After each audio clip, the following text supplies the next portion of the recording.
ജമ്മു കശ്മീരിലെ രാജ്യസഭാ സീറ്റുകളുടെ ആ തെരഞ്ഞെടുപ്പിന്റെ ഫലം ഇപ്പോൾ പുറത്തു വന്നിരിക്കുകയാണ്. ഒരു വലിയ കോളിളക്കം തന്നെയാണ് അവിടെ സൃഷ്ടിച്ചിരിക്കുന്നത് എന്നുള്ള കാര്യത്തിൽ തർക്കമില്ല. 28 MLA-മാരാണ് BJPക്ക് അവിടെ ഉള്ളത്. പക്ഷേ അവിടെ വോട്ടിംഗ് നടന്നപ്പോൾ യഥാർത്ഥത്തിൽ 32 വോട്ടുകളാണ് BJP സ്ഥാനാർത്ഥിക്ക് ലഭിച്ചത് എന്നുള്ളതാണ് പ്രധാനപ്പെട്ട കാര്യം.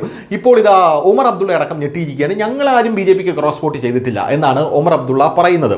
എന്തായാലും ജമ്മു കശ്മീരിലെ 4 രാജ്യസഭാ സീറ്റുകളിലേക്കുള്ള തെരഞ്ഞെടുപ്പ് ഫലം പ്രഖ്യാപിച്ചു. അതിൽ നാഷണൽ കോൺഫറൻസിന് 3 സീറ്റും BJPക്ക് സീറ്റും ലഭിച്ചു. BJPയുടെ ഈ വിജയത്തിന് ശേഷം മുഖ്യമന്ത്രി Omar Abdullah social media platform എക്സിൽ തന്റെ സ്ഥാനാർത്ഥിക്ക് എങ്ങനെ 4 അധികം വോട്ടുകൾ ലഭിച്ചു എന്ന് ആശ്ചര്യപ്പെട്ടു. ഞങ്ങളുടെ പാർട്ടിയിലെ ഒരു MLA-യും ക്രോസ് വോട്ടിംഗ് നടത്തിയിട്ടില്ലെന്നും അദ്ദേഹം ഉറപ്പിച്ചു പറഞ്ഞു. അതിനാൽ ഈ 4 അധിക വോട്ടുകൾ എവിടെ നിന്ന് വന്നു എന്നുള്ളതാണ് വലിയ ചോദ്യം. ഞങ്ങളുടെ ഏജന്റ് എല്ലാ ബാലറ്റ് സ്ലിപ്പുകളും പരിശോധിച്ചു കഴിഞ്ഞാൽ നാഷണൽ കോൺഫറൻസിന്റെ എല്ലാ വോട്ടുകളും സുരക്ഷിതമാണെന്ന് ഉമർ അബ്ദുള്ള എക്സിൽ പോസ്റ്റ് ചെയ്തു.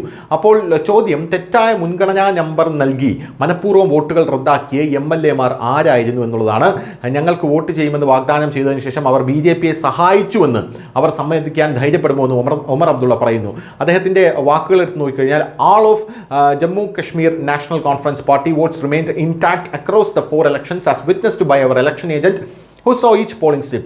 There was no cross voting for any of our 4 MLAs. So the question arises, where did the 4 extra votes of the BJP come from എന്നുള്ളതാണ് അദ്ദേഹം പ്രധാനമായിട്ടും ചോദിച്ചിരിക്കുന്നത്.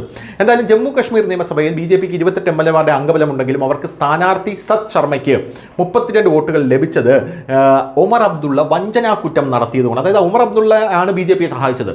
ഉമർ അബ്ദുള്ള ഞങ്ങളുടെ പാർട്ടിയെ വഞ്ചിച്ചിരിക്കുന്നു എന്ന് പറഞ്ഞുകൊണ്ട് ഇപ്പോൾ ഉമർ അബ്ദുള്ള പാർട്ടിയിലെ ഒരുപാട് ആൾക്കാർ രംഗത്തെത്തുന്ന കാഴ്ചയും നമുക്ക് കാണാനായിട്ട് സാധിക്കും. എന്തായാലും ഉമർ അബ്ദുള്ളയ്ക്ക് BJPയുടെ നേരത്തെ തന്നെ ഒരു സോഫ്റ്റ് കോർണർ ഉണ്ട് എന്നൊരു സംസാരം ഇന്ത്യ മുന്നണിയിലടക്കം ഈ വലിയ രീതിയിൽ ചർച്ച ചെയ്യപ്പെട്ടതാണ്. News desk news India Malayalam.